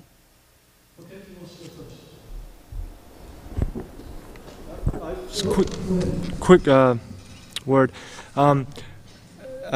Darwin knew nothing about DNA, right? David Hume knew nothing about DNA. And they're responsible for the arguments that apparently threaten some folks here, or worry some folks here, sorry. And so DNA could be left out of the equation. But the fact that DNA has given us a mechanism, a naturalistic mechanism, a way to understand the process by which random mutation, right, plus, reproduction and reproducing too many things in your kind and some of them being selected against by their natural environment, that is a crucial element to this process. And DNA adds a fundamental building block. I mean, I would be distrustful of Darwin's theory until I heard a mechanism by which this could happen, right? Selection could happen, and variation could happen, and mutation could happen. But now we have that mechanism. And given that, it satisfies me naturalistically, right? And so like Hume, I think, gee, we have an alternative explanation here of how the brilliant variety and evolution of species can occur. We don't need to appeal to Genesis anymore. Okay, and I think that's the crux of the whole matter. Some people don't want to appeal to Genesis. Anything else will do, any other theory. Darwin speculated, can you move over just a little bit, that all forms of life are related. This textbook says this speculation has been verified. The verification of Darwin's theory is supposed to be about the DNA. The DNA, better known as chromosome, the deoxyribonucleic acid, is the most complex molecule in the universe. Average person has about 2 tablespoons of DNA coming from your 50 trillion plus cells, but if you stretched out the DNA molecule from one person's DNA would reach from Earth to the moon and back 5 million times, round trips to the moon. The complex code found in one person's DNA that exists in 2 tablespoons from your body is more complex than all the computer codes ever written in the history of humanity combined, and you can throw in Morse code and semaphore if you'd like. The DNA code is unbelievably complex. One person's DNA, if that code was typed out, would fill books that would fill Grand Canyon 40 times. Now, if you want to believe that happened by chance, you're welcome to believe that, but I would say that's not science. That is mysticism. That's religion. That's something you have to believe in. DNA is incredibly complex. It doesn't happen by chance. I cover a whole section on this on my website, drdino.com, if you want to look at that or take any questions. The DNA code proves an intelligent person, intelligent somebody, wrote this code. Any changes to DNA via mutations are negative. They're harmful. Nobody's ever proven a positive one, a beneficial one. So to argue that DNA proves evolution is just simply to be ignorant of the facts. DNA proves creation, not at all for evolution. Okay.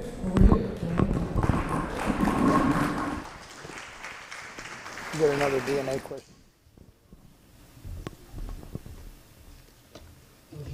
My name is Kevin Campanile. I'm a student here. First of all, I'd like to clarify that not all Christians think like these two gentlemen. I'm a Roman Catholic, and the Catholic Church has okayed the idea that God created an evolutionary descent of where we come from. And the question that I would like to ask to the creation side is, if God's timeless, then what is 6 days, and what is 6,000 years? And how can you say that the earth was created in 6 days if time is man-made? Thank you.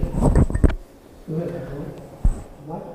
I think I understand the question. You're asking where do we get 6-day creation from then? Why not 6 gazillion years or million years? Or am I correct? Okay. The word for day in the Bible is yom, and it can mean day or time period. But when you read the Bible, I should say when you study the Bible, you can get anything out of it you want if you just read it. But if you study the Bible, you always find that these words are defined by the Scripture. Scripture always defines itself. At least in my studies, many times I've read the Bible, I've always seen where Scripture defines its own words. And every time I have seen it used, yom means day. Many references just in Genesis alone where God created everything in 6 days. On the 7th day he rested. One of the 10 commandments is about the Sabbath. God rested on the 7th day. He did not rest for millions and billions of years. He says that we're supposed to rest on the 7th day. We're not supposed to rest for 7 million or billion years. We're supposed to rest for a day after working 6 days. Yes, the word can mean time period, but it always defines itself strictly as day. The plain teaching of the Bible is on the first day God created this, on the second day God created that. Now, some people have come up with theories like the gap theory, but the gap theory is unscriptural. It places death before Adam. You have to have death with evolution. There's so many things have to die over and over and over again before God finally gets it right or chance finally gets it right. And that's not what the Bible says. Adam brought death into the world by sinning. You see, the gap theory and all these theories that say, like, the day is with the Lord is 1,000 years, it doesn't say millions or billions of years, and it's probably not talking about the time period of the 7-day creation. All these instances, it's stating day, it's saying day.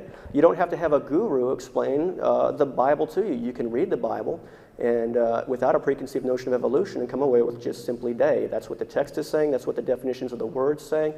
The Scripture supports itself. I think well, that's my time's up. I'm sorry. All right, that's my answer. The past 25 years, and I've spent a good deal of time in Genesis, although it's not my favorite place anymore. I prefer the Gospels these days, but I think Mike has stated it fairly well. The word for day means day, but there's more. Why are we presuming that God cannot write in metaphors if God wrote the text? Because in fact, if you look at the text, there are lots of contentions about who wrote the text. Some say it is the books written by Moses, inspired by God, written in a human vehicle. But why are we asking God not to write in metaphors? In fact, it's entirely possible for God to use the word day as a metaphor. And I believe that if God's responsible for that text, that's exactly what he did. God, if you take the God of Torah, is a very elegant God.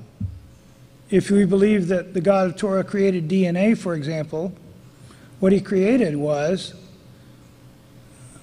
a phosphate and a sugar which bond with adenine, guanine, cytosine, and uracil and thymine to create DNA and RNA. 6 substances that recreate with each other to create this immensely complex code about which Kent spoke so eloquently. That's the elegant God that speaks in metaphors, that tells us of the world in which we live. And I think Mike is absolutely correct about the day thing. But on the other hand, I still think that day is as 1,000 years. It also says that in the Bible.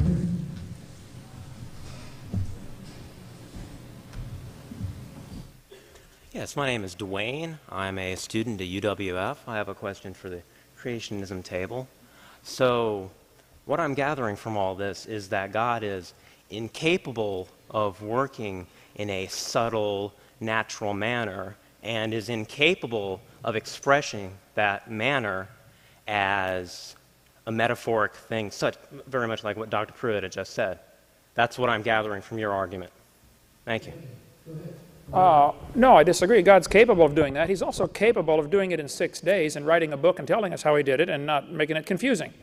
I think he's capable of doing what he said and saying what he did, and he's capable of doing it any way he wanted. And I would point out that for a God to use trickery or subtlety would certainly not be the God that I would want to worship. The God of the theistic evolutionist, or the God of a limited God, which is many people try to put limits on God. What really it boils down to, it's man trying to bring God down to our level. Nobody likes the idea of an absolute, all-powerful, unchanging authority. Thus saith the Lord. People just don't like that. And the Bible says in 2 Peter chapter 3, in the last days scoffers would come, who would be ignorant, walking after their own lusts, who would be ignorant of the creation and ignorant of the flood. And I think that's what we have, is people who simply, they don't want God telling them what to do because the Bible chaps their hide. Well, I recommend you get some Vaseline because you're going to be judged by that book, okay?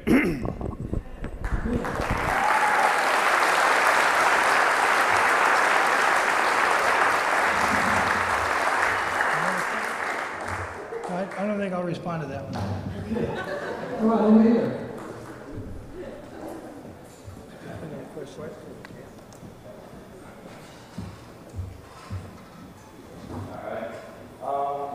There's a lot of things like... Give us your name, please. Give us your name, please. Oh, sorry. Ashley. You're a student here? Yeah. Sorry. But, since you brought into the question, since, I didn't ask for it, but you brought it in about the question of going to hell for believing in religion and stuff like that, I just have to bring across the point, if we're all made with, deoxyribonucleic acid, in other words, a chemical, and since our bodies are nothing but chemicals responding to chemicals, and since those chemicals are just exchanging energy, and everything about us, everything that is happening right now, is nothing but a casual exchange of different parts of energy and stuff like that, this is just one chemical equation that's happening without anybody saying it. Maybe God's doing it. But my question is how come the one chemical equation that produces the thought of believing in God allows you to get in the town of heaven just because it's that one chemical equation, or equatable equation, so it could be like, or take, say, if it was like a large equation, it's a derivative of it to produce at a certain destination. So if it is just this certain destination, why doesn't the creation science go into evaluating the actual equation so they'll have the holy equation? Thank you very much. Excellent question. I think we do evaluate the whole situation, and I think your premise, of course, is faulty, that everything is just chemistry. No, chemistry and energy.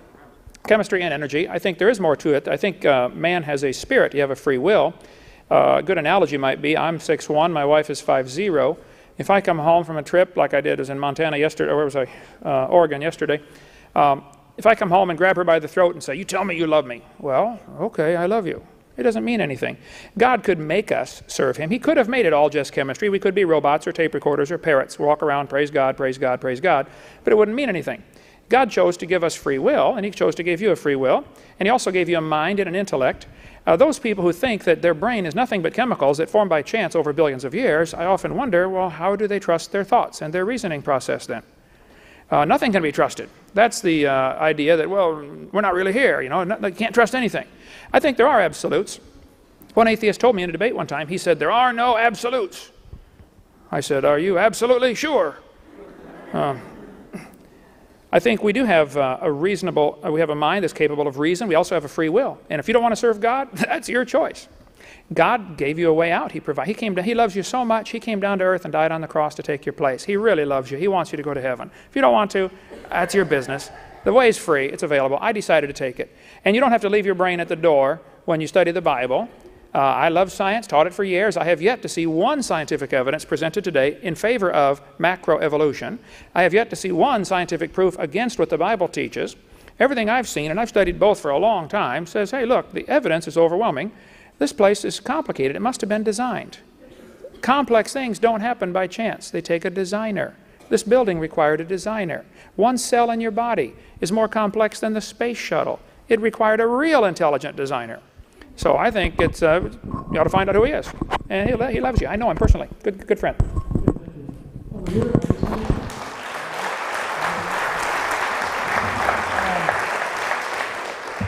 I kind of hope we're not just animated meat. That would be kind of rough.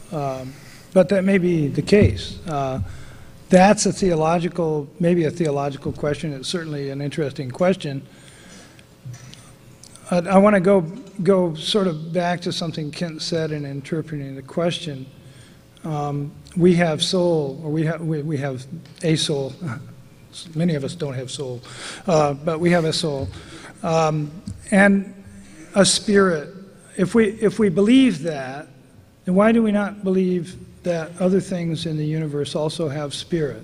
Especially when Genesis says so.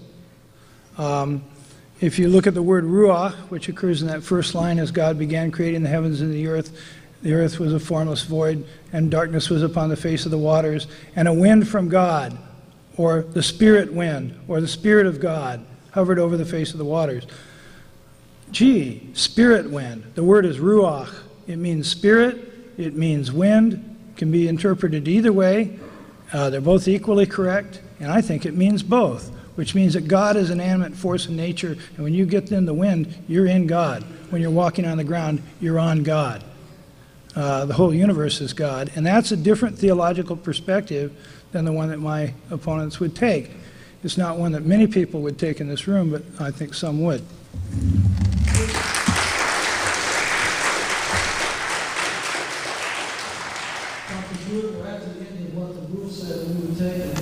What time is it? We'll go 5 more minutes. 5 minutes. Right. Let's give him 5 minutes. Yeah, sure. That means 2 more questions. I'm sorry. It's going to be 2 more questions. This one here, and whoever the first question is over there. All right, thank you. My name is Eric King, and I'm a graduate from UWF. I have a master's degree from this fine university. But with that, I also took quantitative applications. I took research methods. And before this table here asked, where's your sources, where's your sources? He's made some Dr. Prewitt, I believe it is, has made some very general statements about Christians. The majority of Christians say this, the majority of Christians say this. Where's your source, first of all? I'm a Christian, and I haven't seen any sources. The other table was kind enough to put the sources on their slides. I've heard generalizations about Christians believe this. Have you done the survey? Did you do a random sample? Where's it at? Then, with the time limit on the 6 days, Dr. Kent Hovind, I'm sure you can answer this better. But remember, God created the plants on one day, created the sun on the next day. Plants cannot live thousands of years, and I've learned this from Dr. Hovind. He hasn't had a chance to say this, but plants can't live thousands of years without sunlight. He can expound on that, I'm sure. Thank you. The first question is directed to Actually, for the fossil record, of course, we use lots of things. On the question about Christianity, I have an extensive background in the study of religion. I've worked for a number of years not only in scriptural study, but in work with various religious groups. As preparation for this particular debate, I thought I better get caught up because I hadn't read a lot of the literature surrounding this debate, and there's a great number of new books. The best one that we found, and both Nick and I looked at this one a lot, I really recommend it for everyone in the room, regardless of which side, is called The Battle of Beginnings. It's by Del Ratch, and it looks at the way evolutionists and creationists tend to talk past one another, but it also provides a lot of referencing for what major denominations take as acceptable resolution of this question. Another element of it is it gives a very nice discussion of some of the foundations of fundamentalism and the fundamentals and the outgrowth of the fundamentals with regard to creation science specifically. So that's at least one reference. I can provide a lot of other references for my statements on religion and theology. Nick, do you want to add?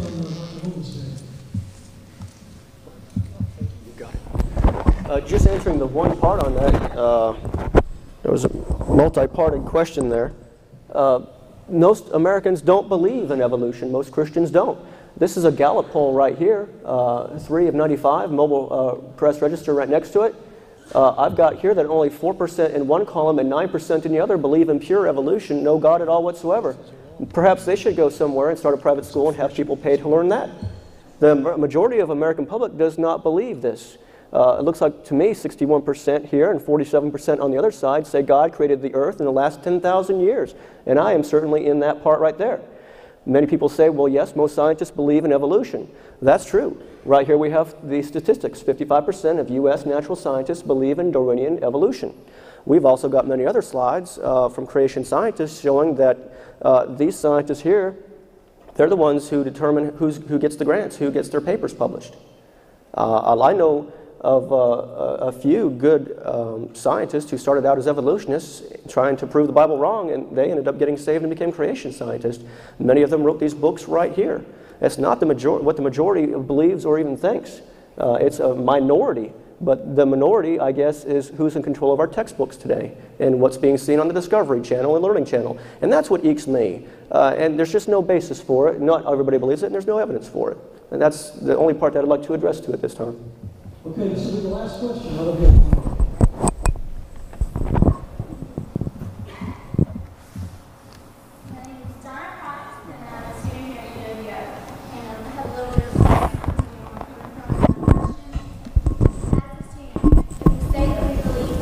the creation side and not evolution. That means in turn we have to turn around and throw out everything not only that we have learned in science in our life, but all other fields that we have learned in school and any other forms of education as well. Because what else are they lying to us about? If they're lying to us about this, which is the biggest aspect of who we are. But then if we believe in evolution, we then have to turn around and throw out everything we have been taught and raised to believe religious-wise in God, and then what purpose are we for being here? And as a response to the day situation, I mean, yeah, the Bible says it's a day, but we really have no clue how many hours were in that day. God's daytime was different than our daytime. I mean, if you look at it, in biblical times, there was only 360 days in a year, whereas now we have 365. And here's my question. Here we are fighting and struggling. You must believe this side, you must believe that side. Why aren't the two sides coming together and working and saying, to find one uniform belief or something that everyone can believe in? For example, if we take the creation of the world, why aren't we saying, well, perhaps these gases did cause the Big Bang Theory, and perhaps that's how it happened. But in the same turn saying, okay, that's how it happened, but perhaps God knowingly put those gases there, knowing that they would form and create the world. Thanks for the question. Are you finished? Sorry, I didn't mean to cut you off. You finished? Okay, what we'll do here, since this is the last question, and we'll give each of the participants, all four of you, an opportunity to respond to that question. So you have 2 minutes each of you. If you want, we'll just follow the format that we're using all week long. Okay. Well, great. Again, I would say God certainly can do anything He wants. I think, though, to do it and then not leave us an owner's manual, a book, and tell us how He did it would be deceitful and silly. I don't think God needs evolution. God doesn't need any help. The God that I worship can make it right first time, no mistakes. He doesn't need any of these processes. I think all the evolution we have seen is microevolution, variations within the kind. Now, to me, that's a smart God who plans ahead, because He knows the creatures are going to encounter some various different environments where they might have to adapt to a certain environment. They may have to have longer hair or shorter hair, depending on if it's a cold or warm climate. So He puts in their gene pool the ability to produce a variety of offspring that can adapt to these various environments. They're still the same kind of animal. It's no contradiction to Scripture.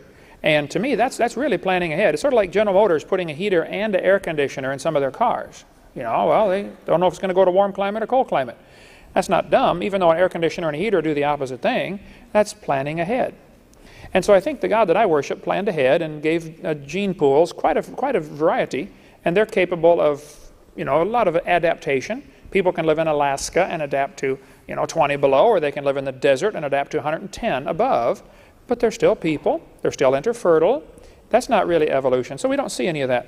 And as far as throwing out the studies, because evolution is taught in so many courses, it's not just science. It's scattered throughout history, throughout philosophy, throughout English courses even will have it, and mathematics courses will have evolution stuff thrown in. I agree. We got a lot of work to do. We need to rewrite all these books. We need to get busy.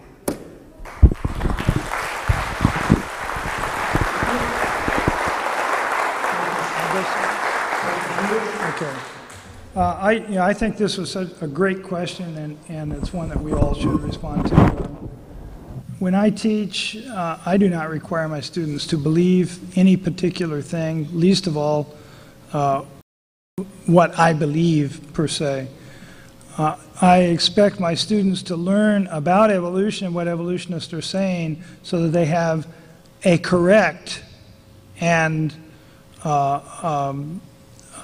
complete understanding of both the processes and the data that are presented in the textbooks and by scientists. That way, they can use their own critical judgments to decide one way or the other. I have many students, probably a few here today, who have come into my classes and said, I don't believe in evolution, I believe in the Bible, and they don't want to be challenged in ways that are going to make them feel uncomfortable in class, and I do not challenge them in ways that make them feel uncomfortable in class. It's my attitude that if a Christian comes into my class, they get treated with the same respect as anyone else. And then we concern ourselves with the issues in science. And if a person leaves the class with one view or another, a theistic evolutionary view, a non-evolutionary view, whatever view they have, I hope that they have the logical tools to argue their positions and to help us resolve the question in precisely the way in which you've asked us to resolve it. Thanks for that question.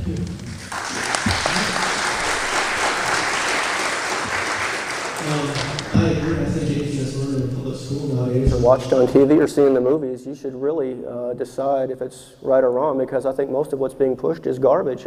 It's not just our science textbooks. If you look at our social studies books, when I was in 3rd or 4th grade, I was taught that this country was founded on Christianity and the Bible. Today, the kids are being taught it was founded on the freedom of religion. That's not what I was taught. I think this has affected a lot of fields. We've shown how it affects everything you think, say, and do. It's either creation or evolution. It's either God or it's not God. Why not lump both together? Because they're total opposites. You've got God, you've got Satan. Total opposites. You cannot mix God's truth with Satan's lies. And that might be pretty funny to some of you, but I tell you what, Satan's the ultimate pervert. And what he cannot steal from you, he will pervert. He'll do a 180. He'll take the Creator and make him part of the environment, which is what's been said already. It's a Disney religion. Well, God is above and beyond His creation, and He still loves us. He knows our thoughts. He still loves us. Satan is closer to you than you are yourself, yet Satan will pervert that and make God seem far and distant, like He can't even be a part of this creation or help you out.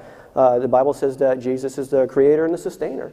Yet, Satan will take that from you and make you think, you evolved from a monkey and you're on your own. People just don't want God telling them what to do. I think that kids are getting an indoctrination and not an education together. You cannot lump the truth, which there are absolutes, and you cannot lump lies together. It's one or the other. I think anything that I say or Kent says or what you learn here at this school or see on TV, you had better use your eyes and all of your brain on, because a lot of it's not true. You're going to have to pick and choose. Your eternal destiny does, where you're going to end up forever, it does matter on how you live and what you choose to believe. It's that important. That's the best I can put it. The God of the Bible, I'm sorry, my time is up. Okay, thank you, Mike. And the last word.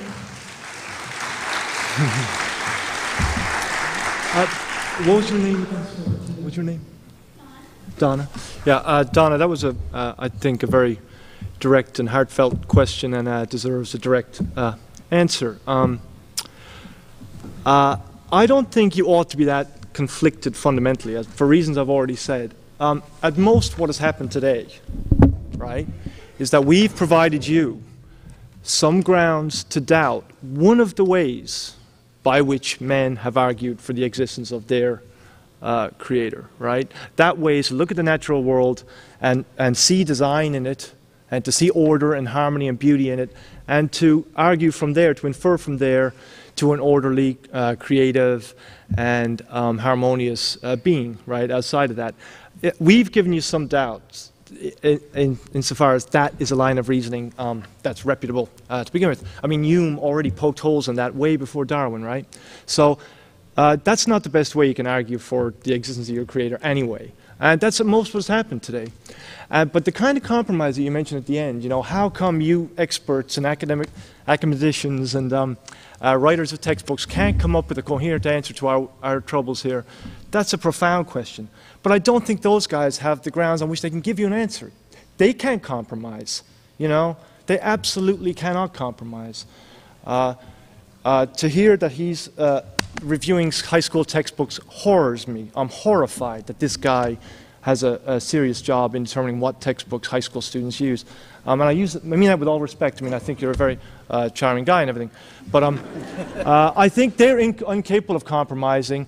But I think there's other folks out there. I mean, theistic evolution is one. The statement you were talking about, that's just a statement of theistic evolution. That's one answer. And there are others out there. I don't think an answer is coming from creation science.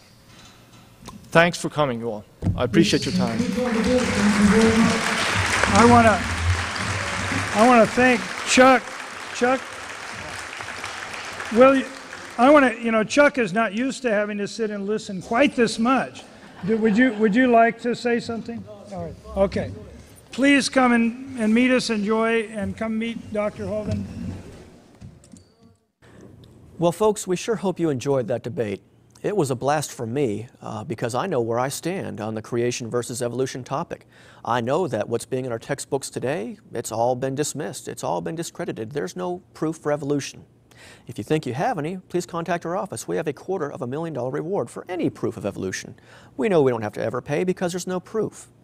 What's more important than knowing about where you stand on creation versus evolution is knowing where you stand with God. I got great confidence there as well. I know where I stand with God. I know I'm a sinner, for one thing. The Bible says in Romans chapter 3, verse 23, "For all have sinned and fall short of the glory of God." And that counts you in as well as me. I know that I need God to save me from my sins. The Bible's very clear on that. Well, I want you to be saved today. I'm saved. I'm a sinner, but I'm saved. I want you to, before you turn off your VCR tonight or today or whenever you're watching this, to know for sure that you're saved. It's very easy. The Bible says in the book of 1 John chapter 5, verse 12, "He that has the Son has life. He that has not the Son has not life." The Bible's very clear. You need Jesus Christ to be saved and have life. The Bible says in the book of Acts chapter 16, verse 31, "Believe on the Lord Jesus Christ, and thou shalt be saved. All you have to do is believe on the Lord Jesus Christ, and you'll be saved. It's a free gift. Don't reject that gift. Take that gift from God. He loves you so much, He came down and died on a cross for your sins, took the whipping for all your crimes. Oh, why don't you just bow your head wherever you're at right now and say a prayer something like this with all your heart. Dear Lord Jesus, this man has shown me that I'm a sinner and that I need to be saved from my sins. Please save me from my sins, Lord Jesus. Oh, please take me to heaven when I die. I want to know for sure I'm saved and I'll be with you forever. I pray this in the name of Jesus. Amen. Folks, that's all you have to do. If you've done that, the Bible says you're saved. It's not that I say you're saved, the Bible says you're saved. That's a good thing to know, that you're saved and you're going to heaven. It's a good thing to have your business taken care of with God. If we can be of any help to you whatsoever, you must have a million questions. Contact us here at the ministry. That's what we're here for. We'd love to answer your questions. We'd love to help you out in any way possible. Thanks again for joining us. God bless you.